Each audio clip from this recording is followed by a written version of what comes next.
Lightning split the sky above Manhattan as thunder rattled the glass walls of Victoria Monroe's private boardroom. The assistants had cleared out, leaving her alone with a single object on the glossy mahogany table, an ivory envelope sealed in dripping gold leaf.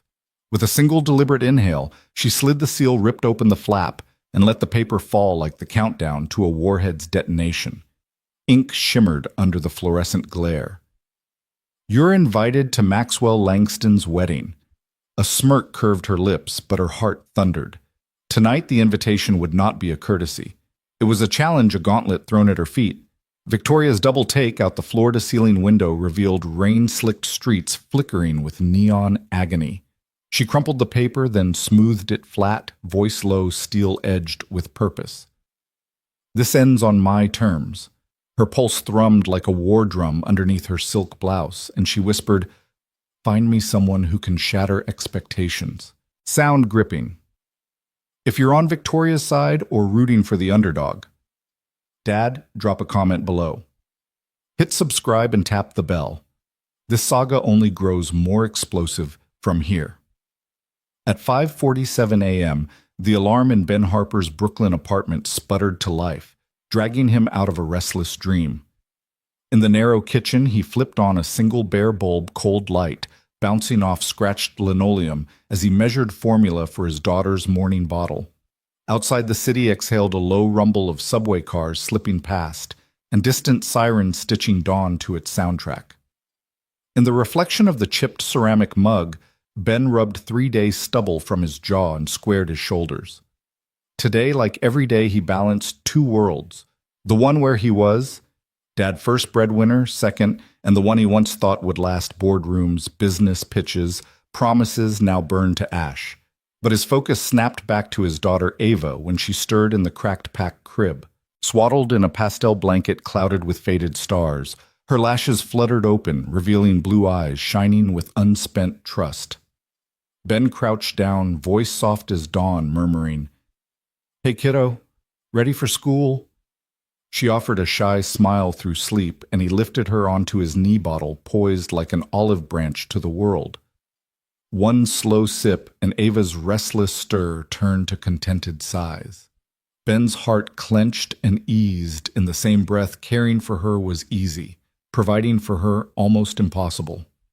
An hour later, balancing a lightweight backpack and Ava's tiny hand in his own, Ben weaved through Manhattan traffic en route to his water delivery route at the Monroe Tower. Half-empty crates rattled against the steel dolly, each thump a reminder of past splurges. Cell phone repairs, rent overdue, therapist appointments to soothe tension that never quite loosened its grip. If he could just get the premium spring water to the high-rise offices on time, he could avoid the late fees that meant another sleepless night. He glanced at the sleek tower's mirrored facade rising into low-slung clouds, a monument to wealth he had once felt part of. At precisely 7:02 a.m., Victoria Monroe surveyed her kingdom from behind bulletproof glass. 3 widescreens flickered with global stock trends, oil futures, and an incoming dossier on a rival acquisition. She sipped black coffee, no cream, no sugar, a ritual that reminded her weakness was a choice. Below her polished nails, the obsidian desk gleamed. A framed photo of her late mother smiled in bronze relief, a reminder that her legacy stretched beyond any quarterly report. Her assistant Marcus slipped into the suite like a shadow. "Ms. Monroe," he said, voice cautious. An envelope arrived, secured and unmarked. Victoria glanced at him, then at the sealed parcel on the glass tabletop. She rose every inch of the force of nature in a designer sheath gown and crossed the room. Rain pelted the windows, blurring the city's edge into watercolor drips as she unfurled her fingers to lift the envelope.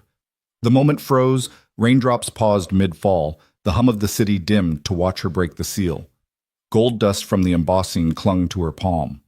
Victoria slid out the cream cardstock beneath eyes, narrowing as she read the elegant script. "Victoria Monroe is cordially invited to the marriage of Maxwell Langston and Malene Hawthorne." She let the invitation flutter back to the table, where it lay like a sharpened blade. Memory sparked Maxwell's easy charm. The afternoon their engagement collapsed the courtroom hearing that followed.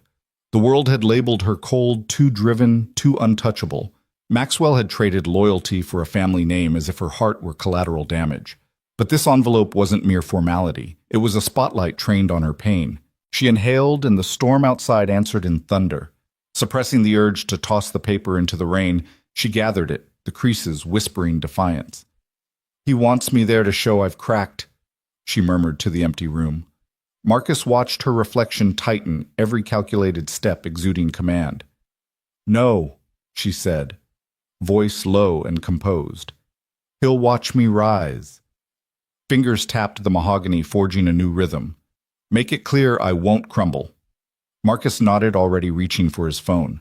On the skyline, the rain resumed its rush-sliding water streak lines across the glass. Victoria Monroe slipped the invitation into a leather portfolio, then straightened her posture as though the weight of the challenge had only sharpened her edge. A war chamber, not a wedding guest list, lay ahead, and she intended to emerge unbroken.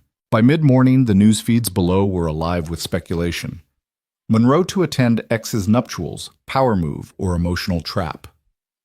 Unfazed, Victoria tapped her phone. "Begin the search," she instructed Marcus. "I need someone unignorable, someone who can shatter every expectation." He swiped through profiles instantly. Actors, CEOs, retired champions. She shook her head once. "Not a face he'll predict," she added, voice trembling only with excitement. "Find me the storm!" Across town, Ben Harper wheeled his dolly into the marble lobby of Monroe Tower, unaware he was the answer to that whispered command. As the first crate touched down, his gloved fingers brushed the brass elevator button, and the gears of fate ground into motion. Neither father nor CEO could yet see how a single night, a simple invitation, and a borrowed umbrella would redraw the lines between power and vulnerability and leave the world waiting for a reckoning. Thus the spark was lit, an invitation cloaked in insult, a vow unspoken, and the silent promise that when rain met city lights, every expectation would be washed away and a new story would begin. In her glass-walled office, Victoria's assistant watched the skyline tremble under a storm. "Will you crumble?" he asked. She turned, voice low and steel cold. "No. I'll make him regret ever underestimating me." 3 days later, she slipped on stilettos and set her plan in motion. Thunder rattled the windows as Victoria Monroe settled behind her crystalline desk.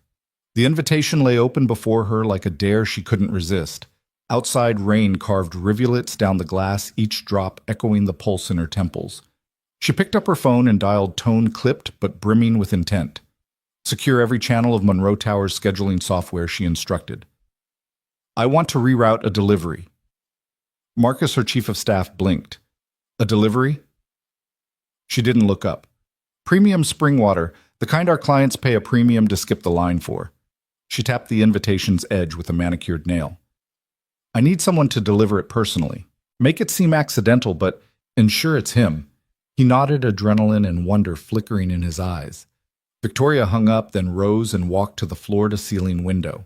Lightning split the sky, illuminating the city in a brutal white wash. In that moment, she saw the plan in its entirety: humiliation for Maxwell, an unforgettable spectacle, and her own vindication framed by his stunned face. She breathed in the charged air, steadying the storm within her. That night, she lay awake on a mattress that felt as cold as marble. Her mind replayed every slight Maxwell had dealt, each calculated smile in boardrooms, every public whisper questioning her strength. She pictured his smug satisfaction when she declined his last outreach, and then the invitation artfully cruel landing like a gauntlet at her feet. Sleep fled before the shape of her retaliation, a man who needed no script, no crutch, whose mere presence would crack Maxwell's polished world. Meanwhile, 3 boroughs away, Ben Harper folded laundry in his cramped bedroom. The whir of the washing machine blended with the distant hum of traffic. When he checked the water delivery route online, his heart sank. There was no condo address for Everhart Tower. He rubbed the sleep from his eyes, shrugged into a wrinkled shirt, and kissed Ava's forehead before she stirred. Whatever change was coming, he resolved it could wait until after he'd tucked her in again. Back at Monroe HQ, a small team assembled in a covert war room. Screens flashed with live feeds of building manifests, GPS trackers, and internal calendars. A data specialist keyed in Ben's name, former VP at Beacon Grid, now off the grid entirely. No LinkedIn profile, no public records beyond a delivery license. Perfect. Victoria watched the lines of code blur under her gaze, finding him had been easier than she'd anticipated. "They'll think it's a new executive perk," she said as Marcus arranged the final details. "A concierge-style delivery, the kind of surprise and delight that goes viral." Her lips curved. "Only he won't know he's part of a spectacle until he's standing beside me." In the half-lit morning hours, Monroe Tower's internal system blinked with a sudden alert: route adjustment required. The next available delivery slot, Ben's, was instantly rerouted to the 15th floor private lobby. A notification pinged his app. He frowned at the address change and tapped to accept. The fee was high, but sometimes opportunity looked like money. Victoria returned to her office at dawn, slipped off her stilettos, and stretched in silence. She allowed herself a moment of calm. The storm outside had passed, leaving the city damp and gleaming. She picked up the invitation once more, tracing the embossed letters with her fingertip, and recited Maxwell's name like a promise. When Ben wheeled his dolly into the marble lobby 3 days later, the polished floors echoed beneath his boots. He paused, scanning the pristine walls etched with Everhart Holdings. The sky outside was a hard blue. The rain long gone, but the air carried a chill that seeped through the double doors. He straightened his grip on the dolly's handle and stepped forward. Victoria watched from her office's glass perch as the elevator doors opened. She saw him pause, the curve of his shoulders, the set of his jaw. For an instant, she felt something unguarded stir within her, a flicker of recognition, as though she'd glimpsed a version of herself when she'd first climbed these corporate stairs. Then she closed her mouth, reminding herself why she'd orchestrated this moment. He carried the final crate through the lobby. Shoulders steady, eyes trained on the next corner. When he rounded the marble column, she stood up, slipping back into her stilettos. The click of her heels on the polished floor sounded like a countdown. She met him halfway, expression neutral as a stone mask. "Mr. Harper?" she asked, voice even. He blinked surprise, flitting across his face. "I'm Victoria Monroe," she continued, extending her hand. "Thank you for coming." His gloved hand paused above hers. He glanced at the crate, then back at her. "You must have meant to schedule, someone else." There was no arrogance in his tone, only curiosity. She let her fingers close around his palm, firm and deliberate. "I scheduled exactly you."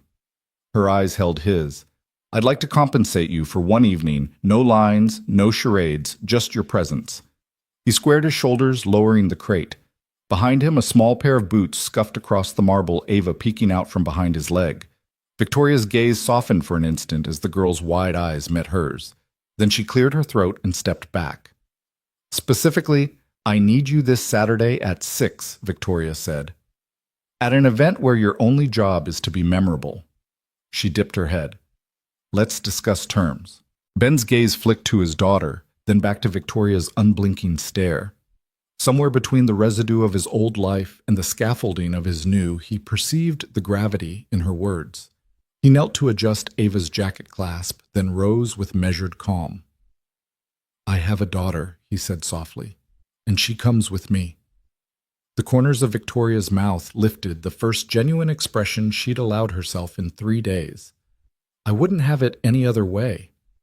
As Marcus slipped into the room with a digital tablet, Victoria pressed her fingertips to her earlobe, recalling the thunder that rattled her bones only days before.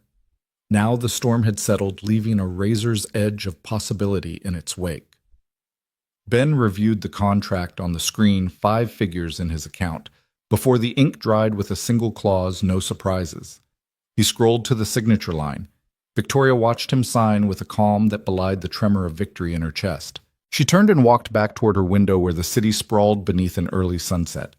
In that moment, she tasted triumph. And something else, a fragile anticipation she couldn't yet name.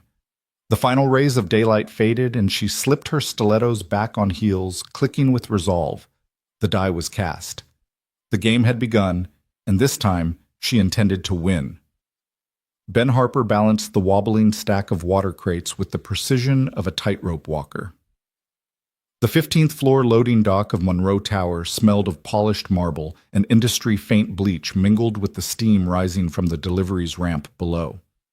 His gloved hands gripped the handle of the dolly as if it were the only steady thing in his life, each dented crate a reminder of overdue bills and the surgery fund ticking up in his daughter's medical file. He took a breath. steadying himself against the blast of air as the freight elevator doors slid open, and that's when he saw her. Victoria Monroe emerged from the private corridor like a monarch descending for judgment. Her heels clicked against the concrete floor, a measured cadence that made the entire dock hush around her. She wore charcoal gray tailored pants and a white silk blouse, sleeves rolled to her elbows, as though she might dive into work at any moment or storm an empire. Her gaze found his instantly sharp and appraising. He blinked at the contrast, her composed power against his rumpled uniform and scuffed boots. She stopped 2 feet away, arms crossed, expression unreadable. Finally, she said, "Mr. Harper, I need a date for Saturday." He swallowed the words echoing in his mind like a riddle. A date. At a wedding for someone else? His voice came out in a croak. "Ma'am, He glanced at the crates again, half expecting a joke. "I'm here delivering water." Victoria's gaze flicked to the dolly, then back to him, lips curving the slightest smirk. "Yes, and you'll be delivering more than water," she said. "I want you at Maxwell Langston's wedding, Saturday, 6 o'clock. No lines, no speeches, no romantic pretense, just you walking beside me." She let that hang between them. "Can you do that?" His first thought was that a man had to be out of his mind to stand in front of a billionaire CEO and call that a reasonable request. His second thought was of Ava's medical bills stacking up on the kitchen counter. "Why me?" he asked, voice firmer than he felt. "There are plenty of models," she interrupted, voice neutral. "Actors, high-priced escorts, people who know exactly what to say and how to smile. I don't want someone who can fake privilege. I want someone who embodies authenticity, someone Maxwell hasn't planned for." She tilted her head. "Someone memorable." Ben's throat tightened. He'd spent the last year fighting to be seen, to not vanish in a crowd. And here was this woman offering him exactly that, yet just as quickly doubt flared. "My daughter comes with me," he said. He braced himself, imagining her terrified face at some high society event where they'd stare at her stroller. No compromise. "She stays." Victoria paused, stepping closer so the overhead light skimmed across her sharp cheekbone. For a heartbeat, her mask slipped, revealing a flicker of something raw, perhaps empathy, perhaps calculation. Then she nodded once. "Of course. Miss Harper should come too. She deserves her slice of confidence." She turned slightly, raising one hand. "But that means you'll have to be polished, proper, able to withstand scrutiny." She waved a hand toward the crate. "Finish this, Mr. Harper, then meet me downstairs in 30 minutes. We have details to discuss." He lifted the crate fingers stiff and started forward. As he rolled the dolly toward the elevator, he felt her watching. Nothing like this had ever happened to him. Never. A CEO personally recruiting him for a spectacle, never an offer that could change the tide of his life. Anxiety fluttered in his chest, but beneath it was something else, possibility. The freight elevator closed, and he guided the crates down to the lobby, the click of her heels fading behind him. In the glass panels at the entrance, he caught her reflection, a solitary figure framed by gray skies and downtown chaos. Something in her stance spoke of someone used to command even in quiet moments. He wondered what had driven her to pick him from all the people she could have chosen. By the time he returned 20 minutes later, he'd dumped half the crates in the storage room and tied off his shoelaces with trembling fingers. He stepped into the lobby by the revolving doors, straightening his back. There she was again, waiting by the concierge desk, as if she'd never left. A sleek black folder lay open in her hand. "I trust your daughter is settled," she asked, voice courteous. "She's fine," he replied, eyes sweeping the marble columns. "Can I ask what this is about?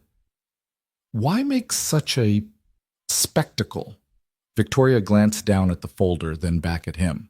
"Because Maxwell needs to see something he didn't expect. I need him unsettled by the simplest sight, a man who needs nothing from him but respect." She handed him a stack of papers, an itinerary, a dress code for his daughter, the schedule for hair and makeup, the limo pickup times. "Everything's here. My assistant will handle the details, but you need to know the plan."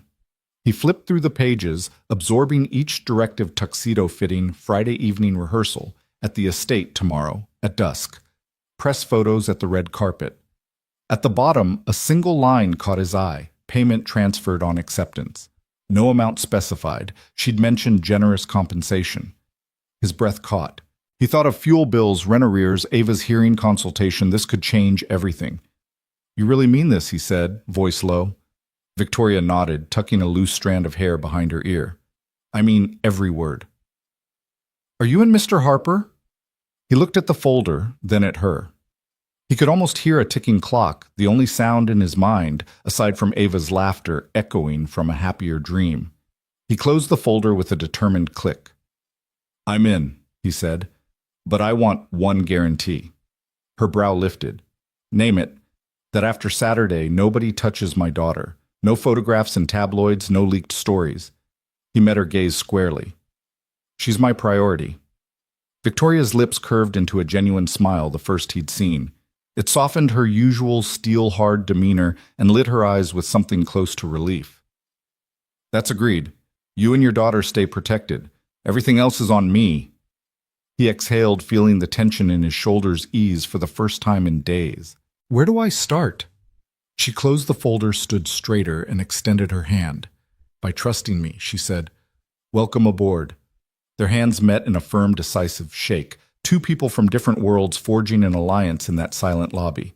As he turned to leave, she called after him, voice carrying just enough warmth to reassure. One more thing, don't let the suit make you forget who you are. He paused, a half grin tugging at his lips. Trust me, I won't. Outside, the city buzzed with its usual urgency horns blaring, pedestrians weaving life surging forward. Ben felt his pulse align with that rhythm. He wheeled his dolly toward the delivery ramp and tapped the folder in his coat pocket, a talisman for the night ahead. He pictured Ava's smile when he told her about the gig, and for the first time the idea of walking into a banquet hall in a tuxedo didn't feel impossible. It felt like a lifeline. Behind him, through the lobby's glass walls, he could have sworn he saw Victoria watching a solitary silhouette against the shifting skyline, poised at the intersection of power and something uncharted. She slipped back into her office, leaving the stage set for an unexpected duo, a billionaire CEO bent on vengeance and a single dad craving a second chance. In that shared glance, something unspoken passed between them, a promise that neither would ever be the same after Saturday. Ben Harper could feel the fluorescent lights above him stutter, the pale tubes flickering like hesitant sentries in the narrow service room. The air smelled of cold metal and cleaning solvents, a world away from the glittering ballrooms where he would stand by Victoria Monroe's side in 3 days. He pressed his palm flat against the cool surface of the stainless steel table between them and met her gaze steady, unblinking, as if she were a sculptor judging marble. I'll need $50,000, he said, voice low but unwavering. That covers 3 months' rent, Ava's hearing test, and a bit left over for incidentals. His eyes flicked to the contract folder she'd slid across the table, then back to her tailored silhouette. No staged kisses, no whispered scripts in the corner. I show up. I stand beside you, and I do what I'm paid to do, make an impression by being myself. She didn't flinch. Under the harsh glare of the strip lights, her ivory blouse and charcoal trousers seemed almost to glow with purpose. She nodded once slowly, as though tasting his words. A faint smile curved the corner of her mouth, a smile that carried respect. Fair, she said. Her assistant hovered by the door, arms folded, but Victoria raised a hand and he stayed rooted. 50,000 is yours on signature. You'll deliver a presence, not a performance. You'll keep your daughter close and your armor polished. And if anyone crosses the line, paparazzi socialites, even the caterer, my team will sweep them aside before you blink. Ben leaned back, wincing, as the fluorescent hum pulsed in his ears. He pictured the check clearing and Ava's smile when he told her they could finally see the specialist. He thought of the piles of overdue bills in his apartment and the fear that thumped through him every time he wondered if he'd let her down. He breathed out, finding calm in the rhythm. Confidentiality, he added. No stories, no leaked photos. If my face or hers ends up on some tabloid claiming we're a PR stunt, I walk, and you keep the money. Victoria's gaze sharpened with approval. Agreed. She gestured to Marcus, who produced a slim pen from a pocket in his blazer. He slid it across to Ben, who picked it up with careful fingers. They spread the contract on the table, precise lines of legalese etched in black ink, guaranteeing payment, specifying boundaries, outlining non-disclosure clauses and listing contingencies for any breach. The document was cold and clinical, but in that moment it felt warm with potential. Ben set the pen to the signature line. His heartbeat drummed in his wrists as he scrawled his name, Benjamin Harper. He dipped the pen in ink and signed again on the addendum guaranteeing confidentiality. Then he snapped the cap closed and placed the pen back on the table. Victoria reached out, lifting the folder with graceful ease. She tucked it under one arm and extended her free hand. "Welcome aboard, Mr. Harper." He took it, noting the firmness of her grip. In that simple contact, he felt a surge of solidarity, two people forging an unlikely partnership under the same fluorescent glare that had once served only to highlight his struggles. "Thank you," he said, voice quieter now, edged with something like humility, "for trusting me." She tilted her head, a silken curtain of dark hair brushing her shoulder. "Trust isn't given lightly," she replied, "but I believe you won't let me down." He nodded, gathering his coat and the contract folder as though they were lifelines. As he turned to leave, Marcus cleared his throat and slipped forward with a printed schedule. Ben glanced at the itinerary, a Friday evening suit fitting at Lionel and Hart, a rehearsal at dusk Saturday on the Montclair estate lawn, press positioning at precisely 5:45 p.m. "I'll be there," Ben said, sliding the schedule into his coat pocket, "and I'll do exactly what we agreed." Victoria straightened her shoulders and watched him head for the door. When he paused in the threshold, she added, voice soft but firm, "Don't let the suit make you forget who you are." Ben gave a faint smile, a rare gesture he reserved for moments of genuine connection, and stepped into the hallway. The door clicked shut behind him, and the dull throb of the fluorescents in the service room faded to silence. Outside, in the quiet hum of the tower's interior corridors, he exhaled fully, for the first time since she'd roped him into this plan. He fingered the contract folder, feeling the weight of her expectations and the promise of what lay ahead. The world outside the tower's marble walls was as chaotic as ever, horns blaring from the street below, commuters hurrying by with unwilling purpose, but for once his steps felt purposeful too. Downstairs, the press of the city washed over him, a river of urgency and noise that he navigated with new resolve. At the subway platform, he showed his MetroCard without hesitation. Each stop brought him closer to his apartment, to Ava's soft, trusting eyes. He pictured telling her, "We're going to a wedding. I'll wear a suit, and you'll be with me every step of the way." That evening, as the setting sun cast long shadows through his living room window, he gathered Ava in his arms. Her hair smelled like bedtime stories and baby shampoo. He held the contract folder open before her, turning it so she could see the signatures. "Ava, this says I get to wear special clothes and go somewhere very fancy with you," he explained, voice gentle. "It also says we can both be ourselves, no pretending. And it says we get help with things we need like rent and your hearing test." She reached out a small hand, touching the crisp paper. "Daddy wear tux?" she asked, brows furrowed in concentration. "I will," he promised, smoothing her hair. "And you'll wear something pretty, too. Do you like pink dresses?" She nodded, eyes wide. "Pink and sparkles." He laughed softly, pressing a kiss to her cheek. "Pink and sparkles it is." Later, with Ava tucked into her crib, he lay awake in the dark, tracing the contract's lines in his mind. $50,000 enough to catch up, maybe even get ahead. 50,000 reasons to walk into the grand hall of Montclair Estate and stand beside a woman who had no business trusting him. He thought of Victoria's eyes when she watched him sign, of the genuine flicker of respect that passed between them.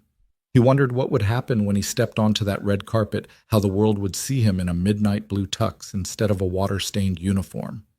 He felt a tight knot of nerves, but deeper still was determination. Because this wasn't just a job. This was a second chance. A chance to show Ava that her father could stand tall in any room, to remind the world, and maybe himself, that worth wasn't measured by the suit you wore, but by the courage in your heart. As the city lights blinked on across Brooklyn, he rose and crossed to the window. The skyline was a constellation of ambition and possibility, each tower a promise yet to be fulfilled. He folded the contract folder, laid it on the nightstand, and switched off the lamp. Tomorrow, he whispered to the quiet room, we start something new. And for the first time in months, he fell asleep thinking not of all he lacked, but of all he might gain. Ben Harper stepped into the hushed showroom of Lionel and Hart just as the morning light caught the edges of the polished oak counters. The shop smelled of rich mahogany and fine fabric, an intoxicating blend of possibility and history. A man with silver-streaked hair greeted him with a practiced nod, his posture as precise as the cut of his bespoke suit. "Mr. Harper," he said quietly, "welcome back." Ben managed a thin smile. He'd never imagined a day when he'd return to this place not as a corporate client, but as a hired date for a billionaire's grand plan. Yet here he was, sneakers swapped for leather loafers, and a crumpled dress shirt replaced by a crisp white one pressed just minutes ago. He felt a rush of nerves like a first day of school jitter he hadn't experienced in years. The tailor, Mr. Easton, as his nameplate proclaimed, gestured toward a rack of suits. "Midnight blue," he said, running a fingertip along the lapel of one. Wool blend tensile strength woven in, a perfect balance of structure and flexibility. He lifted it from the hanger and offered it to Ben. "Try this." Ben slipped his arms into the jacket and the fabric settled around his shoulders like a second skin. He buttoned it slowly, hands trembling just enough for him to notice. The mirror at the end of the room reflected a man he once knew, a version of himself who had walked into boardrooms with certainty and erased doubt with a single nod. That man had vanished after a hostile takeover had stripped him of everything: his startup, his savings, his sense of self. Easton was crouched behind him, adjusting the jacket's shoulders with swift, sure hands. "Lean forward," he directed softly. "Relax your chest. Let the fabric drape naturally." Ben obeyed, and the tailor smoothed the wool down his back with a practiced stroke. The sensation stirred something buried deep within Ben's memory, the rush of power he'd felt when a client signed a multi-million-dollar deal, when his vision for a project had become reality. He straightened and studied the reflection. The jacket's shoulders were perfect, the waist tapered just enough to emphasize his posture. Next, Easton produced a pair of trousers, and Ben stepped into them. The tailor pinched the hem, asked him to turn this way and that, and then marked a cut line with chalk. As Easton stepped back, Ben finally exhaled. The silence in the showroom felt sacred. He could almost hear the applause he used to receive after a flawless boardroom presentation, the quiet murmur of respect that followed his every strategic pivot. He placed his palms on the counter and leaned in, examining the cut of the lapel, the subtle sheen of the fabric. "That looks sharp," he murmured, surprising himself with how much pride warmed his chest. Sharper than he'd felt in years. Easton straightened at the counter and gave him a knowing look. "You wear it like you were born for it," he said. His voice was calm, but the praise struck Ben like thundercracks of acknowledgement echoing through a long-dormant confidence. Ben's heart skipped. "You really think so?" he asked, voice quieter than he'd intended. The tailor nodded once. "Suit can empower, but power comes from within, and you have it." Ben turned to face the mirror, lifting an eyebrow at his own reflection. It was a moment of reckoning. The man who had built a company from scratch, crushed by betrayal, rising again in a suit that symbolized everything he'd lost and everything he could gain. He took in the details, the crisp collar of the shirt, the way the jacket's lapels framed his neck, the trousers' fall just above his polished loafers. Easton draped a measuring tape around Ben's neck, but Ben barely noticed. His mind was halfway to that estate garden where he'd rehearse with Victoria, halfway to the ballroom lights that would test this newfound poise. He imagined Maxwell Langston's expression when he saw him unplanned, unpolished in his power, and the surge of satisfaction that would come from knowing he'd helped Victoria rewrite the script. Easton cleared his throat, setting the tape down. "We'll make the final adjustments tomorrow afternoon. For now, let's focus on the jacket's hem." He pointed toward the sides. "Move your arms as though you're shaking someone's hand. The sleeves should allow movement without creasing at the elbow." Ben raised his arms and pretended to grasp an imaginary hand. The sleeves held firm, guiding his motion. He lowered them and watched the fabric snap back crisp as a salute. Easton nodded approvingly. "Perfect," he said. Then softer, he added, "You're ready." Ben felt a tremor of awe at the suit, at himself, at the stranger who'd once been his life. He walked out of the fitting booth and clutched the lapels. "Thank you," he said to Easton. "I almost forgot how it felt to stand tall." Easton offered a small smile. "Come by tomorrow at 3. We'll put it all together. Shirt tie, pocket square. And we'll talk shoes." Ben nodded, stepping away. He inhaled the scent of wool and cedar, reluctant to leave, but driven by purpose. As he reached the shop's exit, Victoria Monroe herself appeared standing in the doorway. She wore a tailored black coat that fell to her knees, hair pulled back in a sleek ponytail, heels clicking softly against the marble floor. She crossed to him, her gaze appraising as ever. Ben felt the familiar spark of nerves, but the suit, his midnight armor, held them in check. "Ben," she greeted, voice smooth. "You look transformed." He met her eyes in the mirror's reflection. "It feels that way too." She stepped closer, voice lowering so only he could hear. "Your posture, your presence, it's exactly what we need." She paused, then added, "I wasn't exaggerating when I said nobody would forget you." Ben allowed himself a small grin. "I'm glad to exceed your expectations." Victoria studied him for a long beat, as though cataloging each detail. Then she offered a genuine smile that softened the steel in her eyes. "Let's hope Maxwell feels as unsettled as we planned." He cocked his head. "That's the goal." She nodded, satisfied, and turned to leave, cloak swirling around her. "Our car will pick you up at 5 tomorrow. Be ready." He watched her go, then took one last look in the mirror. The man staring back was both familiar and new, a man reborn in wool and self-belief, ready to step into a world that had forgotten him. He straightened one last time and walked out of the showroom, the chime of the door signaling the closing of a chapter and the opening of another.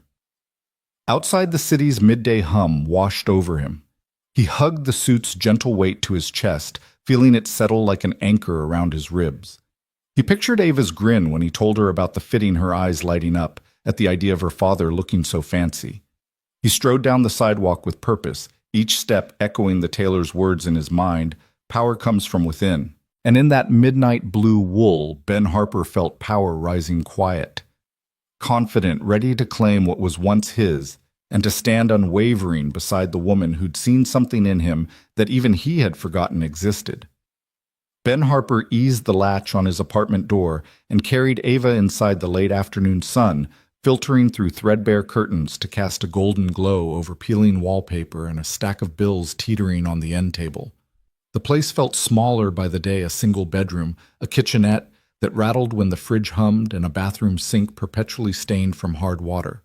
Yet tonight it would be their sanctuary before everything changed.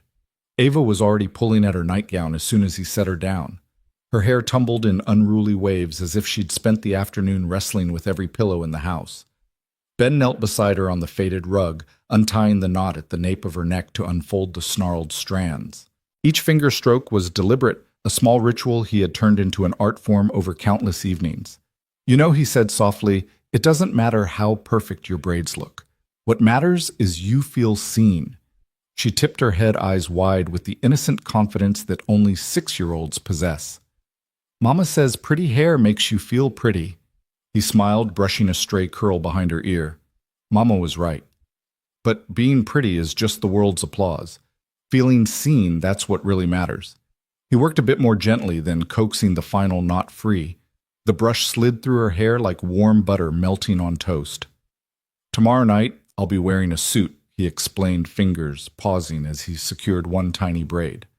"And you'll be by my side wearing your sparkly dress. When people look at us, we'll know we're not pretending." Her gaze drifted toward the living room window, where the sun dipped lower, painting skyscraper reflections on the tinted glass of the building across the street. "I'm not pretending," she whispered, as though testing the words. "Exactly," he said, and placed the brush on the carpet. He stood and fetched her sparkly pink dress, simple tulle with silver accents, and held it out. Ava's face lit up as though he'd produced actual fairy wings. She scampered into it, and he helped tighten the sash, feeling the soft pressure of fabric cinch her waist like a promise.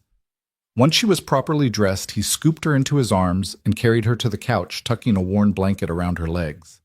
He rummaged on the shelf for her favorite bedtime story, The Lion Who Found His Roar, and settled beside her so close that their knees touched.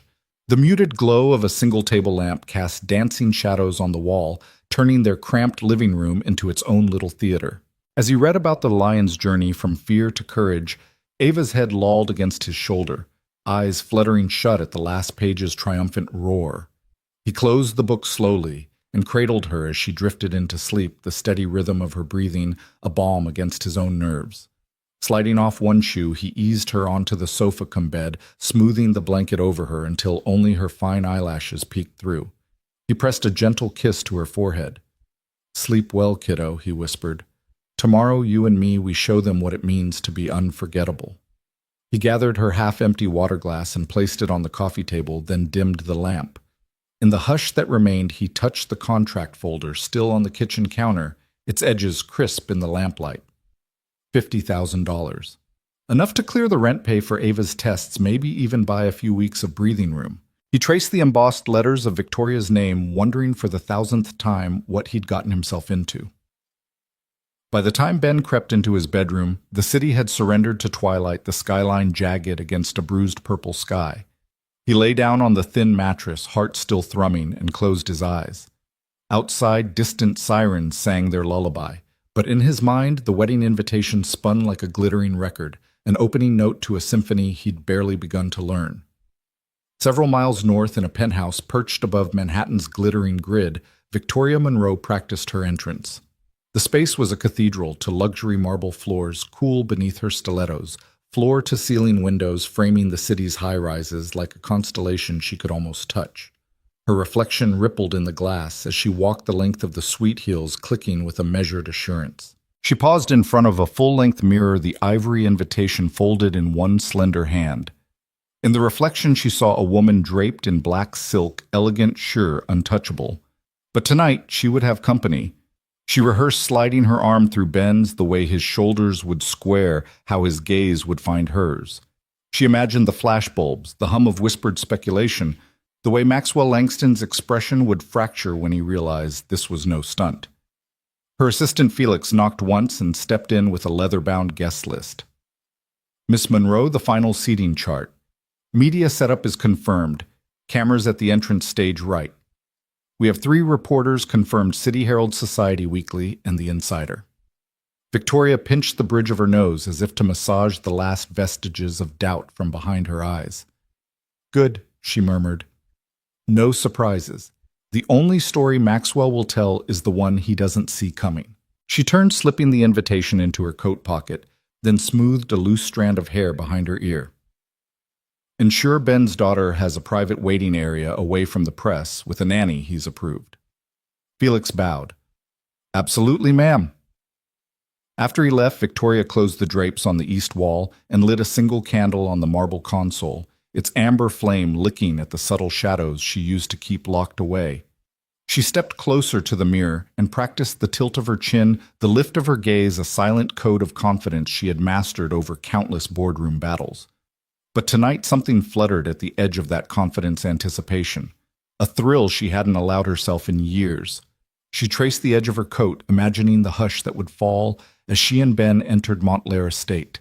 She could see the chandeliers catching the light, the hedge-lined paths lit by lanterns, the orchestra tuning in the courtyard. She rehearsed a soft smile for the cameras, a small nod to the music, her silent declaration that she belonged in every room this time. Not as a challenger, but as a champion. Victoria inhaled deeply, letting the candle's warmth fill her lungs. She pressed her fingertips against the glass, feeling the cool pulse of the city beyond, as alive and restless as she was. Her heels carried her to the edge of the room where a leather love seat faced the skyline. She sank onto it, crossing one leg over the other, and closed her eyes for the briefest moment, gathering strength. Tomorrow night, she told herself, you walk down that aisle with purpose. Tomorrow night, his ex's wedding becomes the stage for something far greater than a matrimonial vow. It becomes the moment you reclaim every ounce of respect he denied you. Every step you take will echo in the silent spaces he left behind. A soft chime from her phone broke the reverie. A message from Marcus Blackcar arrives in 1 hour. "Are you ready?" Victoria opened her eyes fierce with resolve. She tapped back, "I was born ready." Then she rose, smoothing the lapels of her coat. She walked to the window just as one by one the city lights blinked on each office tower, a beacon of ambition and power. She lifted her chin and watched the city awaken under her gaze. Across the boroughs in a cramped bedroom, Ben Harper's eyes fluttered open as the first chime of his phone crackled through the darkness. A reminder set days ago. Suit fitting tomorrow at 3 Central p.m. Don't be late. He rolled onto his side, heart racing with the stirrings of impending change. Ava lay sleeping on the sofa, her chest rising and falling in rhythmic peace. He sat up slowly, propping himself on one elbow to watch her for a moment longer. The pale glow of streetlights pooled on her hair, gilding each strand with promise. He pressed a hand to his chest, feeling the echo of his own heartbeat steady in the hush before the storm. Back in her penthouse, Victoria stood alone in the darkened living room, the candle's last flicker extinguished. She unclasped a slender bracelet, the only piece of personal jewelry she owned, and slid it onto her wrist. It was simple silver, unadorned, but in its plainness it held the memory of her mother's generosity, the final gift before she passed. Victoria glanced at her reflection, the metal catching tiny points of light, and let the memory anchor her. Neither of them knew how the night would unfold, whether Ben's quiet strength would shatter Maxwell's composure the way Victoria intended, or whether the tiniest slip, a misplaced step, a trembling voice could undo everything. But in the calm that enveloped their separate worlds, they shared the same unspoken truth: a storm was coming, and they faced it together. As the city held its breath, two lives converged in preparations both tender and fierce. One father brushed tangled curls with fatherly devotion. One CEO rehearsed her grand entrance with steely precision. Both tasted anticipation on their tongues, that bittersweet tang of hope and fear entwined. And in the silent promise of what was to come, they found their strength. The limousine eased to a halt at the edge of the red carpet, its headlights flickering off the polished marble entrance of Montclair Estate. A gust of warm evening air carried the scent of magnolias and freshly lit chandeliers. Ben Harper's heart pounded in rhythm with the soft click of Victoria Monroe's heels as she opened the door first. The flashbulbs ignited like a summer storm, each burst of light illuminating her black silk gown as if it were forged from liquid night. Victoria stepped out with a calm precision that belied the roar of cameras and murmurs of the assembled press. Her gown hugged her shoulders and tapered to the ground, moving with her like a living shadow. She paused at the top of the carpet's gentle slope, lifting her chin so her profile caught that fleeting blaze of light just right. A hush descended the way water stills before it reaches the shore. Behind her, Ben unclasped the limo door and rose into view. The midnight blue tux, tailored to his frame in Lionel and Hart's hushed showroom, caught glints of flash like a dark mirror. For a heartbeat, he hesitated, only to find Victoria's steady gaze beckoning him forward. He stepped out, shoulders squared, and the crowd shifted. No longer a delivery man scuttling through back corridors, he was the quiet storm Victoria had summoned. A cascade of shutters went off the air, scented with anticipation. Ben's breath caught as he scanned faces clustered behind velvet ropes, socialites in shimmering gowns, hedge fund magnates in Pierre Cardin, and the ever-present files of paparazzi wielding lenses that swallowed souls for breakfast. Somewhere in that swirl stood Maxwell Langston, her ex-fiancé, and Malene Hawthorne, the woman who had once clasped Victoria's place. "Stay close," Victoria whispered, her voice a silk thread stitched between the roaring flashes. Her fingers brushed his arm, an echo of the small, intimate gestures that had opened them both to something unexpected. Ben nodded, chin lifting to catch her eye. In that moment, they shared a silent oath, no flinching, no faltering. They moved together, the red carpet's velvet greeting soft under Ben's polished loafers. Each step was a line of code written in confidence. Tonight they would rewrite the narrative. The crowd parted, instinctively drawn by the contrast of her ebony elegance and his unspoken strength. Maxwell's gaze snapped to them first. He stood beneath the grand archway, arm draped possessively around Malene's waist, his suit pristine, his smile practiced. But when the flashbulbs danced across Victoria's gown and the silhouette of Ben's quiet power, his composure cracked. His mouth curved into an uncertain question, "Who is that man?" And his eyes flicked from Victoria to Ben, searching for an answer. Victoria offered no explanation. Instead, she raised her shoulders, letting the fabric of her gown fall like a curtain of midnight behind her. Ben kept pace, starlight reflected in the sharp crease of his trousers. They reached Maxwell's side, and Victoria extended her hand, an invitation and a challenge. "Good evening, Maxwell," she said, voice cool enough to still the flurry of paparazzi flashes. "Thank you for having us." His jaw clenched, and Malene's painted smile trembled as she watched Ben's steady form. The tabloids had rehearsed every angle how Victoria would crumble, how she might beg forgiveness or slink away. Instead, here she was radiant and resolute, flanked by a man who had nothing to gain except the dignity she had restored to him. Ben nodded politely, offering a firm handshake that spoke of respect, not rivalry. The cameras zoomed in on that moment, the billionaire CEO and her delivery man date, a tableau no scriptwriter could have devised. A collective breath seemed to catch in the crowd's throat. As they advanced, the whispers began, "Is that him? She really chose the delivery guy? Look how he carries himself." Those murmurs trailed behind them like ghostly applause. Victoria and Ben glided past clusters of well-to-do guests who stared with open mouths and parted like the sea before a storm. They reached the reception hall's threshold, where a wall of crystal chandeliers spilled liquid light across white marble floors. A hush fell again this time, not from anticipation, but from awe. Ben's reflection shimmered against the glossed surface, his posture upright, his presence undeniable. Just moments ago, he had been a ghost in his own life. Now he was the lead in a scene so charged it crackled in the air. Inside the orchestra paused mid-note brass instruments, held poised like sentinels. Victoria and Ben moved toward the head table where Maxwell and Malene sat, Maxwell's hand white-knuckled around his champagne glass. He forced a smile as they approached, but his eyes were unmasked raw with shock. Victoria turned to him once more, her voice softer now, but no less powerful. "I hope you enjoy the evening," she said, and the words slipped across the room like a silk knife. Then she offered her arm to Ben. "Shall we?" Ben lifted her hand to his lips in a courteous gesture that rippled through the crowd, stirring a cocktail of envy and admiration. He helped her descend a few steps to the head table where she seated herself deliberately on a gold-accented chair. The empty place beside her waited like a promise. Ben offered her a slight nod, then took his own seat, his eyes never leaving hers. Maxwell cleared his throat, the brittle sound echoing in the sudden quiet. "Victoria," he began, voice brittle, "you look stunning." She tipped her chin, cool confidence rippling through her gaze. "Thank you. I trust the evening will be equally memorable." He swallowed, and Malene's forced smile wavered as she realized she shared space with a man she'd never imagined competing with.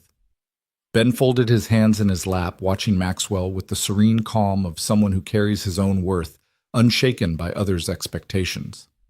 The orchestra resumed its waltz, and servers drifted through the crowd with trays of champagne. Cameras still popped at the perimeter, capturing every tableau Victoria's serene victory.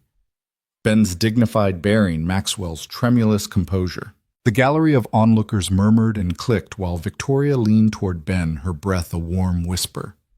"You're doing beautifully," she said, and her smile was the faintest curve of dawn-breaking night. He met her eyes, a quiet gratitude shining there. "So are you." The first strains of a violin solo unfolded, and two waiters crossed to present them with flutes of sparkling wine. Ben lifted his glass in a gesture of solidarity, and Victoria tapped the rim gently, glass ringing like a single clear note in the symphony of flashbulbs. They sipped, letting the effervescence kindle a shared warmth. Around them, the reception resumed its rhythm, guests leaning close to murmur assumptions, cameras pivoting to capture every gesture, the orchestra weaving a tapestry of strings and brass. But for Victoria and Ben, the world condensed to the space between them, the breath of silk against wool, the shared heartbeat of triumph and possibility. In that charged hush across the head table's polished surface, Maxwell realized the night had slipped from his control. The woman he had tried to cast aside had returned not as a fragile ghost, but as an unshakable force, and at her side stood not an actor reading from a script, but a man whose quiet strength outshone every chandelier in the room.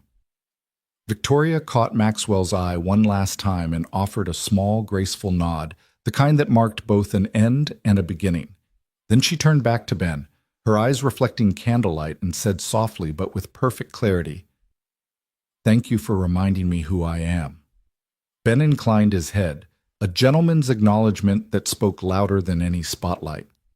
In that gilded hall, amidst the swirl of gowns and polished cufflinks, they had arrived not as a scandal, but as a revelation proof that true power lies not in pedigree, but in presence. And as the violin solo rose to its final crescendo, the grand entrance that had shattered every expectation settled into memory, leaving an afterglow that would linger long after the last flashbulb dimmed. Ben Harper guided Victoria Monroe through the warm glow of the reception hall, where crystal chandeliers dripped light like frozen waterfalls. The murmur of high society small talk swirled around them, board chairmen extolling quarter returns, hedge fund wolves praising each other's pedigree socialites, flitting from table to canapé tray in search of the next best angle. Normally, a man in Ben's position would have shuffled along the fringes. Tonight, he moved through the room with a surgical calm that unsettled every practiced power play. A distinguished gentleman in a charcoal pinstripe suit leaned in as they passed. "Miss Monroe," he purred, "I didn't recognize your companion. He's distinguished." He paused as though weighing his words between aristocracy and curiosity. "What is his background?" Victoria offered a gracious smile, but Ben answered before she could. "I was once in finance," he said, voice steady. "Ran a small tech firm, then I stepped away." The gentleman blinked at the reference, shifting his gaze from Victoria's polished composure to Ben's unassuming dignity. Now Ben continued, "I'm focused on more important things." The chairman's brow furrowed, his lips pressed into a thin line. A departure from the usual, he murmured, but the edge of envy in his tone was unmistakable.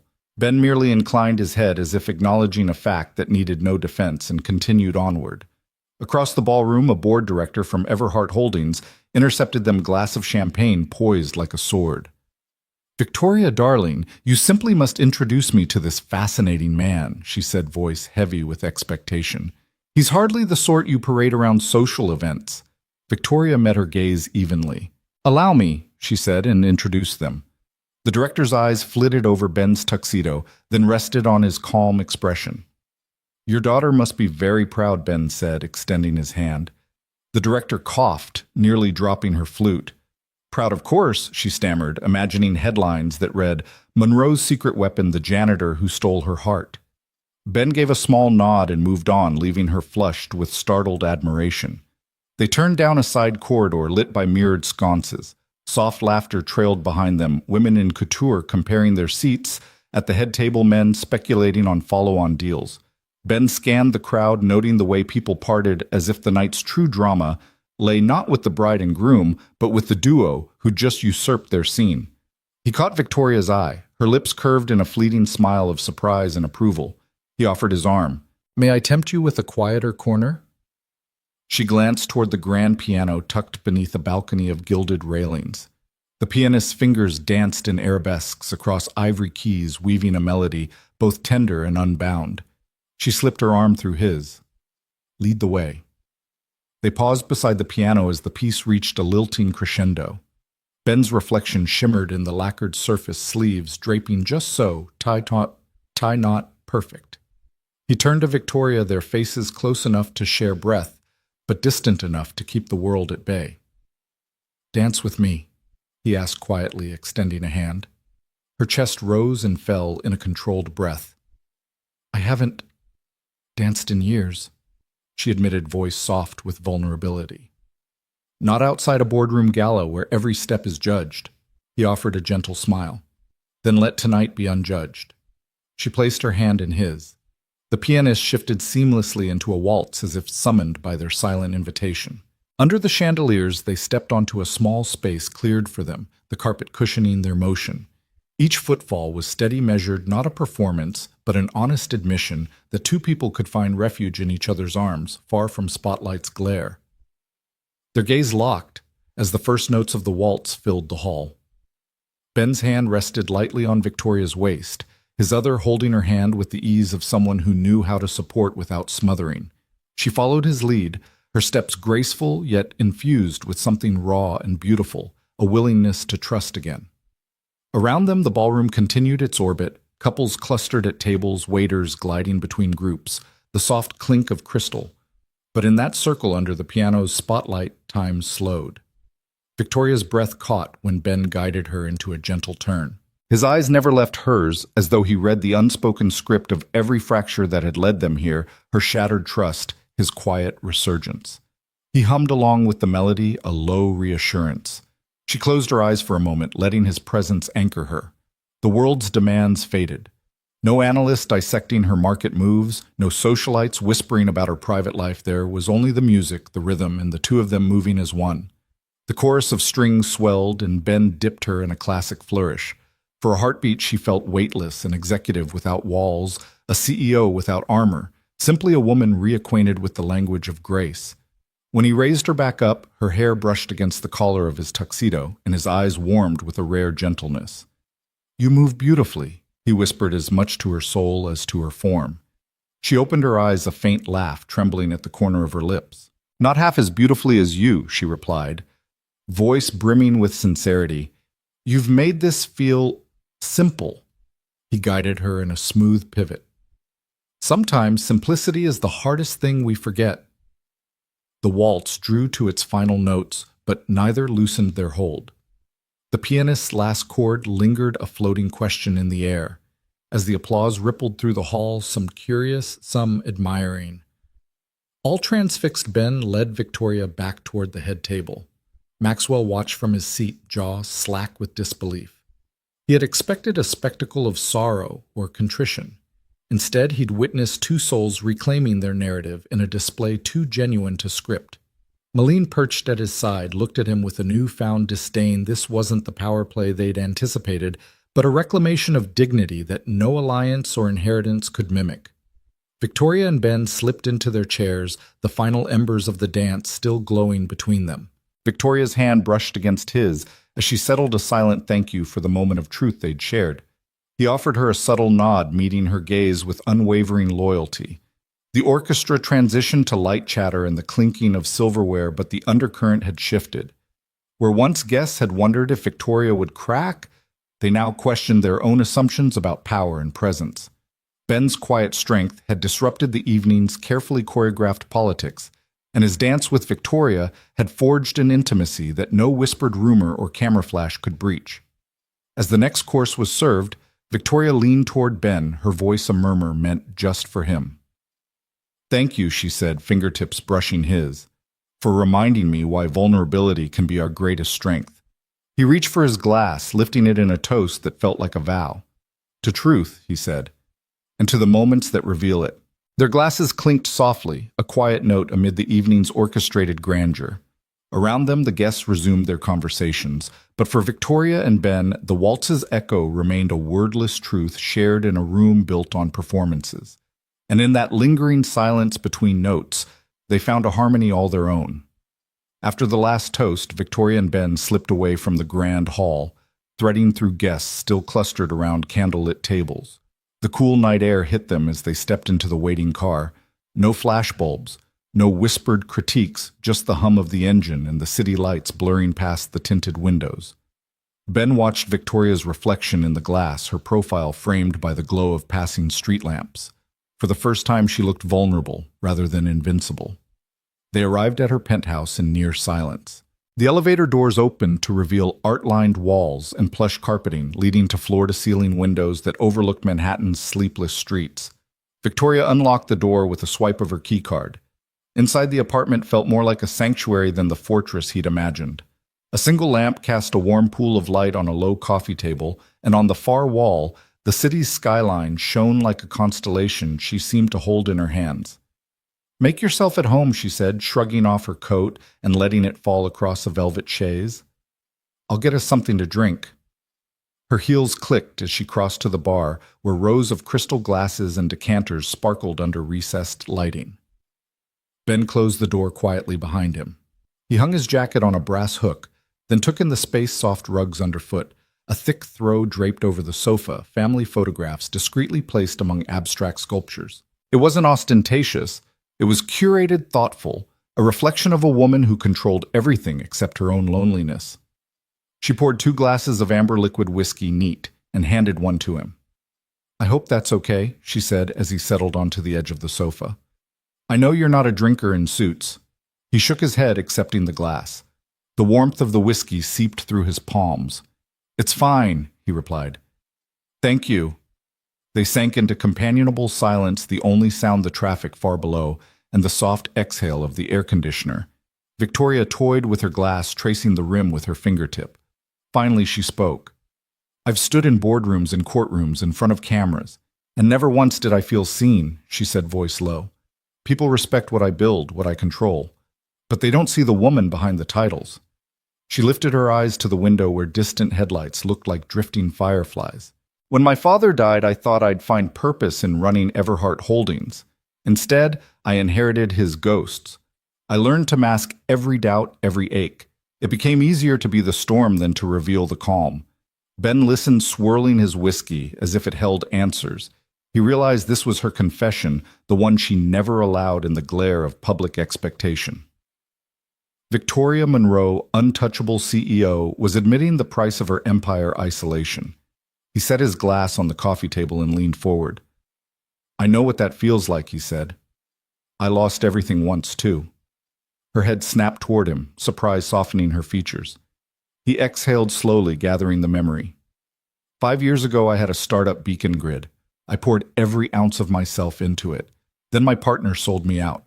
Took the buyout, left me with nothing. My savings, my home, even my marriage, it all vanished. And just like that, I was a ghost in my own life. Her breath caught. She listened as he unfolded the story, how the holding company tied to his ex-partner had buried him, how he'd watched the courts strip away his ownership, how he'd fought to keep custody of Ava but lost her for months. Each sentence was a stepping stone over the rubble of betrayal. I remember the void, he continued, voice thick with recollection. Waking up in that empty apartment and thinking I'd never find solid ground again. But then Ava, she became my purpose. She taught me that even when your world is in pieces, someone's eyes can give you reason to rebuild. Victoria's hand trembled slightly as she touched his wrist.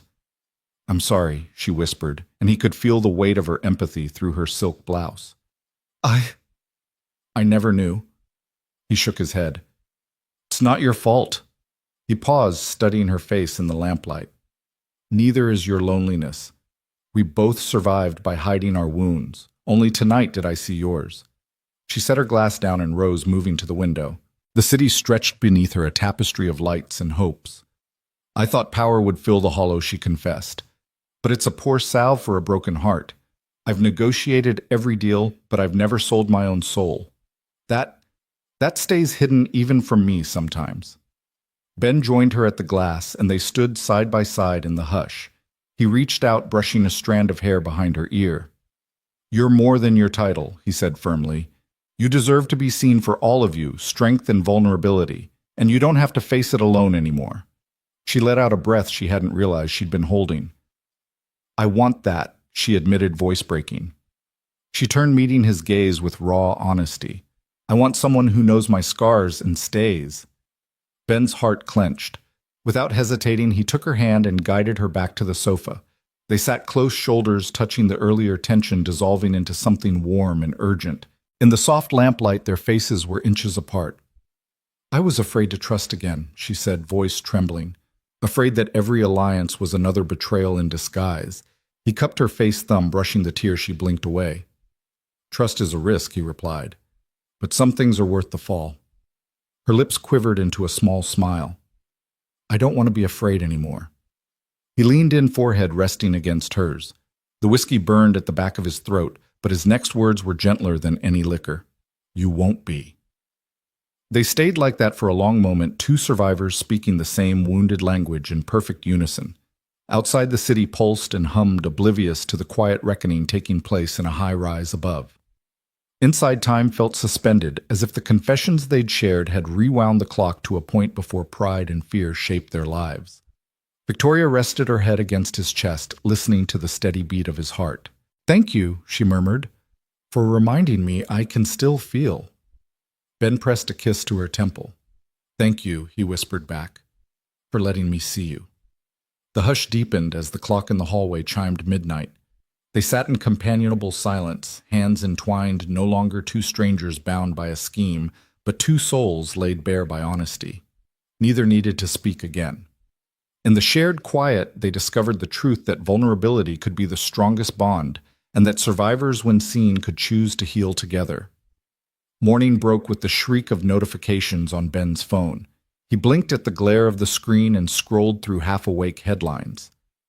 Single dad's royal date sparks custody clash. CEO's delivery driver. Beau under fire. Ava's daddy in the spotlight. Custody battle looms. His stomach knotted. For weeks he'd worried about tabloids digging into his life, but he never imagined Victoria's boardroom gambit would unleash this firestorm. He tapped the screen, swiping through link after link comments questioning his motives. Speculation that Victoria had arranged a custody ambush, rumors that the evening spectacle was nothing more than manipulation. Across town, Victoria Monroe woke to the same digital uproar. From the penthouse's floor-to-ceiling windows, she could hear the distant rumble of traffic sliding through her carefully curated world, an echo of the chaos now spilling into her inbox. She switched on her tablet and scanned the avalanche of articles, each more sensational than the last. Her board members, she knew, would already be calling their voices tight with concern. The carefully laid plans to expose Maxwell's arrogance had delivered the knockout blow, but collateral damage was never far from such campaigns. By mid-morning, her private elevator hummed downward. She stepped into the lobby with deliberate poise, every inch the unshakable CEO, but the knot at her chest spoke of the storm inside. Marcus, her chief of staff, intercepted her with a stack of classified media reports. "Ma'am, the board is convening at 11, he said quietly. "They're asking for an explanation and fast." Victoria nodded, her gaze drifting across the marble floors in glinting gold accents. "Thank you," she replied. "I'll be there." Marcus hesitated, concern flickering in his eyes. "Shall I prepare a statement?" she asked. He shook his head. "They want you in person." She straightened her spine. "Then let's give them what they need." The mahogany doors to the executive boardroom slid open on time, revealing a semicircle of leather chairs occupied by Everhart Holdings' most senior directors. Their expressions ranged from skepticism to outright panic. William Monroe, her uncle emeritus board member, sat at the head, tapping a stylus against a leather-bound notebook. He cleared his throat as Victoria entered. "Sloane Ear Ms. Monroe, care to explain why we're trending on every tabloid from here to London?" She closed the doors behind her and moved to the front of the table, folding her hands on the polished wood. Last night was a calculated statement. She began, voice steady. It surpassed even my expectations. Maxwell Langston's wedding was the stage upon which we demonstrated that power and presence aren't dictated by legacy, they're earned by authenticity. A murmur rippled through the room. She held up a hand. "But I realize the fallout has created concerns about our public image, and more importantly, about our governance." Her uncle's brow furrowed. "Governance. People are questioning your judgment.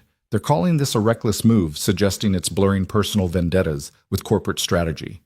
He leaned forward, voice low. "We need to mitigate the damage." Victoria met his gaze unflinchingly. "The real question," she said, "is whether we stand behind the truth or hide behind our reputations." Some directors exchanged uneasy glances. She paused, letting the silence settle like dust. "I have evidence of our company's darkest secrets. Shell companies' hidden transactions, off-book acquisitions orchestrated by my father. These deals were legal on paper but unethical in practice, executed to bury assets and manipulate markets without accountability." A gasp rippled through the boardroom. William Monroe's stylus froze. "You're talking about Cordova Partners," he said, trying to keep the tremor from his voice. "Those were legacy holdings meant for strategic acquisitions." His uncle's tone mingled confusion and defensiveness. "They were board-approved." Victoria shook her head. "Only on paper. We never disclosed them to our shareholders. We never vetted them through our compliance channels. They operated entirely outside Everhart's governance structure, and my father used them to purchase companies knowing full well they would harm the very employees we claimed to serve." She reached into her portfolio and laid out a thick dossier. "Here are the acquisition records for Beacon Grid, Sunrise Pharmaceuticals, and 3 other companies. My father used Cordova Partners to orchestrate those deals, then scrubbed the trail. The result was legal extraction of assets and mass layoffs. Photocopied contracts, audit logs, and emails littered the table like evidence at a trial. The board members exchanged looks of horror. "Why now?" William Monroe demanded. "Why bring this up when we're already under fire for last night's spectacle?" Victoria lifted her chin, steel in her tone. Because we cannot continue as a company built on stolen ground. We cannot apologize for exposing Maxwell's vanity if we hide our own sins. She fixed her uncle with a steady stare. It's simple. Either we disclose these shell companies to the regulators and the public, or I resign. I will not lead a house of cards. A tense silence followed, broken only by the clicking of a pen. Then Richard Lawson, the longest-serving director, spoke. His voice was measured but carried weight. If what you're saying is accurate, this could trigger federal investigations, fine civil suits. He leaned back. It could sink Everhart. Victoria nodded. Yes.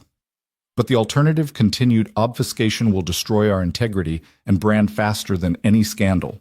She tapped the dossier. Truth is not a liability. Concealment is. The room held its breath.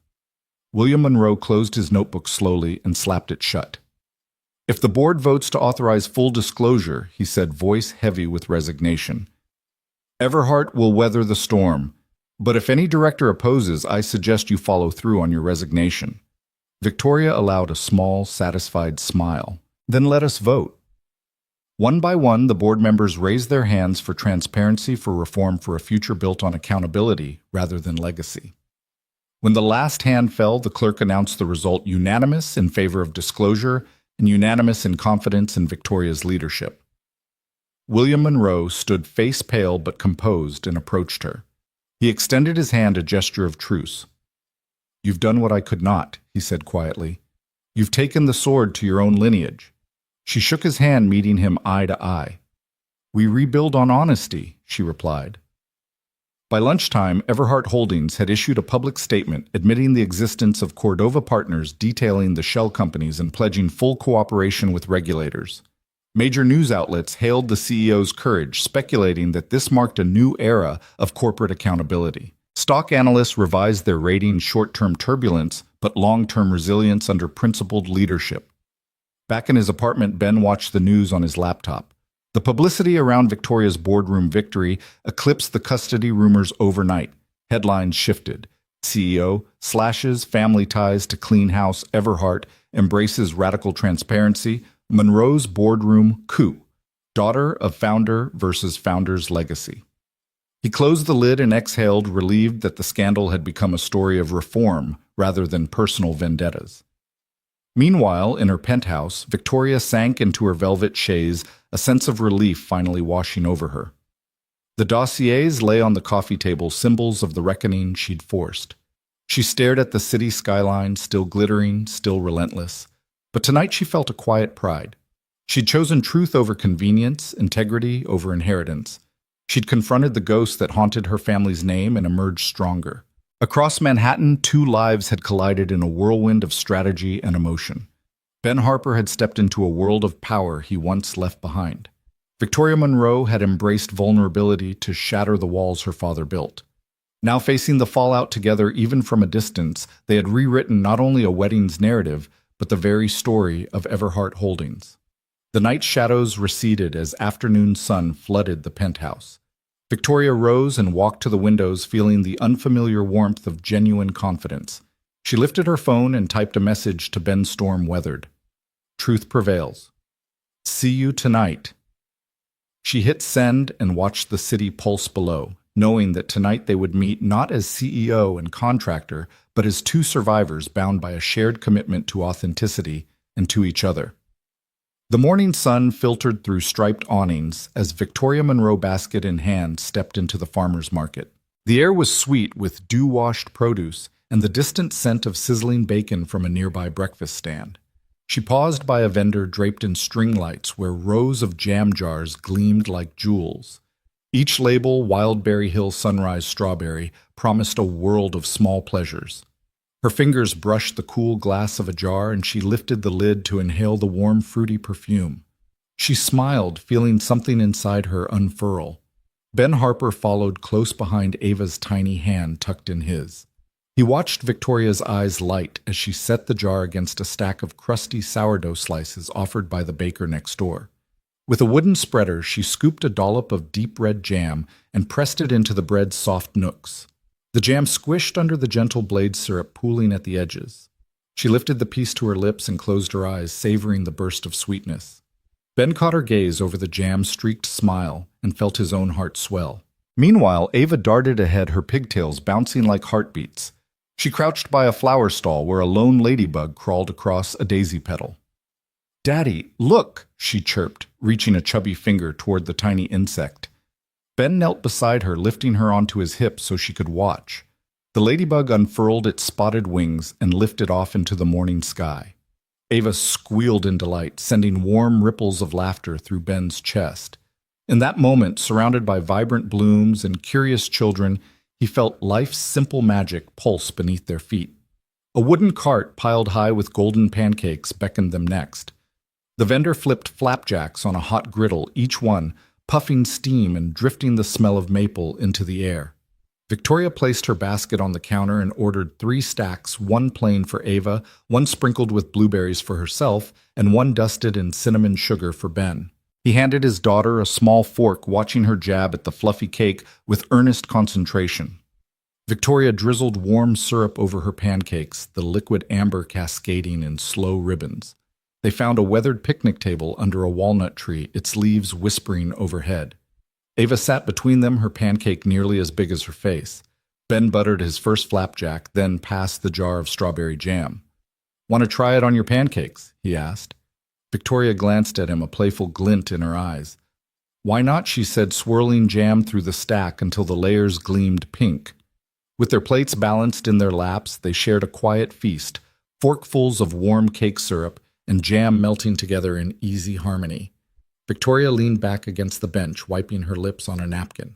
"I almost forgot how good this feels," she admitted, voice soft with wonder. "Just sitting here, no agendas, no PR teams. Just us." Ben nodded, sliding a piece of pancake onto Ava's fork. "It's the best kind of therapy," he said. Between bites, he talked about the week ahead. School projects for Ava, board meetings for Victoria, and how they'd reserve these moments whenever they could.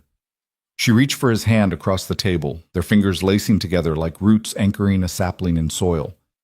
Later, they wandered through the stalls, selecting heirloom tomatoes still warm from the sun, fresh basil bunches, and a loaf of rosemary bread. Victoria paused at a pottery stand and ran her fingertips over a hand-thrown mug, its glaze swirling like storm clouds. She recalled how she used to rush through life, filling it with deadlines and acquisitions, never stopping to feel the cool curve of clay. Now she cradled the mug against her palm, thinking of early weekday mornings spent here with coffee instead of champagne. They returned home with baskets heavy on their arms. In the cramped kitchen, Ben laid out a patchwork quilt on the linoleum floor and set their haul on top. Vegetables, jam jars, fresh bread, and 2 pale blue mugs. Victoria unpacked a small cooler with avocado slices and goat cheese. Together they assembled an impromptu feast: jam-swirled croissants, sliced tomatoes dusted with salt, and steaming mugs of chamomile tea. Ava ran circles around them, trailing tiny handprints of jam across the quilt. Each giggle was a thread weaving them closer. Victoria poured tea into her new pottery mug, its warmth seeping through the ceramic. Ben slid next to her on the floor and they shared their small plates. He buttered a slice of rosemary bread and handed it to her. She bit in, eyes closing at the savory burst of flavor. "You spoil me," she teased, cheeks full. He smiled, brushing a crumb from her lip. "Only because you deserve it." Their laughter rang gentle in the stillness, a melody that belonged solely to them. Ava returned, clutching a scrap of paper she'd found in her dad's pocket. "Look!" she announced, holding up a crayon drawing of Mom, Dad, and herself, all smiling under a sun. Victoria's chest tightened. This little picture scribbled in Ava's energetic hand captured everything they longed for. She scooped Ava onto her lap, smoothing the drawing over her shoulder. "It's perfect," she whispered, kissing her daughter's head. Ben watched the scene, the small family huddled on the quilt, and felt a profound calm settle in his bones. As the market's bustle dwindled into midday lull, they lingered over tea and bread, savoring each other's company. Victoria, who once believed healing came through grand gestures, now understood it thrived in these unguarded smiles and jam-fingered hands. Ben, whose heart had been guarded against disappointment, recognized the trust he'd found in her gaze. Each shared bite, each passing moment of laughter wove them closer into a rhythm neither had known they needed. Sunlight shifted through the window, painting the quilt in soft gold. Ava yawned, head heavy from the morning's excitement. Victoria lifted her against her shoulder, humming a lullaby Ava hadn't heard in weeks. Ben rose to grab a cozy blanket, draping it over the three of them. The quilt and the blanket became their world, a nest where healing blossomed without fanfare. Victoria pressed a gentle kiss to Ben's cheek as they sat together. "Thank you for today," she said, voice thick with emotion. "For making me slow down." He wrapped an arm around her and rested his head against hers. "Thank you," he replied, "for letting me in." They remained like that for a long moment, the kitchen's quiet cocoon shielding them from the past's echoes and tomorrow's demands. Outside the city thrummed with life, but inside they had discovered a different pulse, one measured in the sweetness of strawberry jam and the laughter of a little girl chasing ladybugs. In the heart of their humble home, they built a new rhythm stitched from Sunday mornings and simple joys. And in the gentle hush that followed, they realized that healing didn't roar. It whispered softly in the small moments they chose to share. The door to the rooftop swung open on its creaking hinges, and a rush of chilly night air swept over them. String lights. Victoria's handiwork draped overhead like scattered stars, their bulbs glowing soft gold against the inky sky. The city below was a lattice of lights and distant traffic hum. But up here, wrapped in wool and warmth, the noise seemed miles away. Ben pulled his coat tighter around him and watched as Victoria set down a tin teapot beside three mismatched mugs, each one an unspoken testament to the household they'd become. Ava sat between them on a thick blanket, knees tucked under her chin.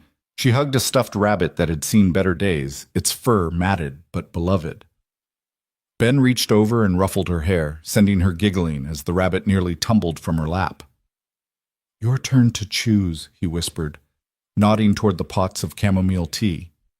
Victoria smiled and eased herself onto the blanket, crossing her legs. She poured tea into Ava's smallest mug first, then Ben's, then her own steam spiraling upward in glowing tendrils. Ava's face lit up when she blew on her mug. "It's not too hot," she said, sipping carefully. She paused, eyes wide as if struck by some sudden thought. "When I grow up, I want a rooftop like this." She swept her arm toward the distant skyline, with lights and tea and stars, just for me. Ben's heart tightened. He exchanged a look with Victoria, proud and soft all at once. "You can have anything you want, kiddo," he said, voice thick. "We'll build it together." Victoria wrapped her arms around both of them, pulling them closer under the blanket's generous folds. The lights overhead cast her profile in gentle relief. High cheekbones softened by candlelight eyes, luminous with something deeper than affection. "We already have it," she murmured. "Right here." They sipped their tea in companionable silence, savoring its gentle warmth. Below them, headlights drifted along avenues. Above, a sliver of moon peeked through ragged clouds. Ben rested his cheek against Ava's hair, inhaling the faint scent of chamomile and childhood dreams. Victoria's hand found his fingers curling around his thumb. "I used to think family was a fortress you built by yourselves," he said softly. Voice barely louder than the wind. Walls, defenses, perfect facades. But this feels sturdier even though it's just blankets and lights. Victoria looked at him, eyes steady. "A fortress can become a prison," she replied. "What we're building is something we choose every day, no walls required." A cool breeze rattled the lights, and Ava shivered in her seat. Ben scooped her into his arms, brushing a stray curl from her forehead. "Come here, monkey," he murmured, kissing the top of her head. She nestled against his chest, eyelids drooping. The hush thickened, broken only by the soft clink of Victoria's spoon against her mug. They sat like that for a long moment, three silhouettes beneath the glow of scattered stars. No speeches, no grand declarations, just a quiet promise woven in their shared breaths. Every broken piece of their past, lost companies, custody battles, boardroom betrayals felt distant, now softened by the warmth of this new union. After a while, Ava whispered, "Tell me a dream." She looked up at Ben, eyes heavy with sleep. Victoria followed his gaze, leaning in close. "What do you dream about, kiddo?" Victoria asked. Ava yawned, then answered without hesitation. "I dream of pancake mornings in the kitchen. I dream of tea on the roof. I dream of Daddy's stories and Mommy's hands helping me paint." She blinked, fading into drowsiness. Ben kissed her forehead. "Then dream on, little star," he said. Victoria stood and scooped Ava into her arms, carrying her to a low chaise. She laid the blanket across her daughter, gently smoothing its edge.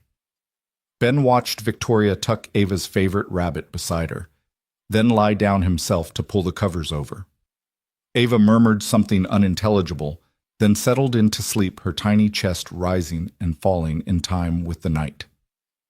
When Victoria returned, Ben was already waiting, wrapping his arms around her from behind. She leaned into him, eyes closed, the soft glow of the lights dancing across her lashes. He pressed a kiss to her temple. "We should go down," he said, voice husky with emotion. She shook her head, breathing him in. "Not yet." Her fingertips trailed along his collarbone. "I want a moment more. Just us." He nodded, and they remained still silhouettes against the cold sky, wrapped in blankets and tea steam. In that liminal space between night and dawn, they shared silent confessions, hopes, unspoken fears put aside. He slid his hand to cradle her cheek. "Thank you," he whispered, "for everything." She tilted her head, eyes glistening in the pale light. "No," she replied. "Thank you for staying." Neither needed to speak again. Their foreheads rested together, breath mingling in the crisp air. The city pulsed beneath them, unaware of the quiet sanctuary above. They let the gentle hush wash over them, every heartbeat a vow stronger than words. Finally, Victoria exhaled a soft sound that carried both relief and resolve. She slipped one arm around Ben's waist and drew him closer. He tightened his hold as if to solidify the moment. When they did stand, it was with reluctant grace, aware that morning would bring errands and board meetings and the next chapter of their intertwined lives.